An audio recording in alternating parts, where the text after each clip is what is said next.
واش في خبارك معلقة من هاد المحلول غادي تهناي من الكحة والأعراض ديالها.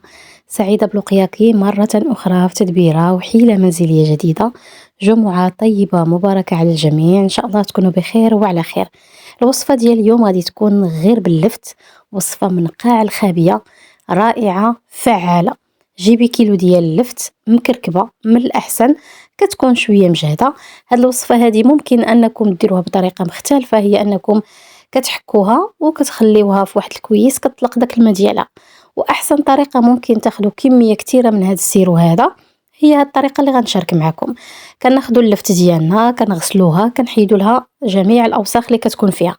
من بعد كنجيب واحد القنينه ديال الزاج وكنديروا فيها اللفت ديالنا. كنكونوا هنايا مسخنين شويه ديال الماء.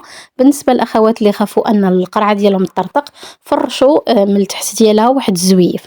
كنخليو اللفت ديالنا بحال غطيب تماما، وكما كتشوفوا الكميه ديال السيرو ولا ديال الماء اللي كتهبط لينا من هذا اللفت. من بعد كناخذوا هذا المحلول وهو سخون وكنضيفوا عليه شويه ديال العسيله، كنتناولوه سخون. هكا كتهناو نهائيا من الاعراض ديال الكحه. وبطبيعه الحال اللفت المبخره حتى هي ممكن تناولوها، كتجي لذيذه بزاف بحال البطاطا مسلوقه. نتمنى ان شاء الله تجربوا هذه الوصفه وبالصحه والراحه، والله يشافي الجميع.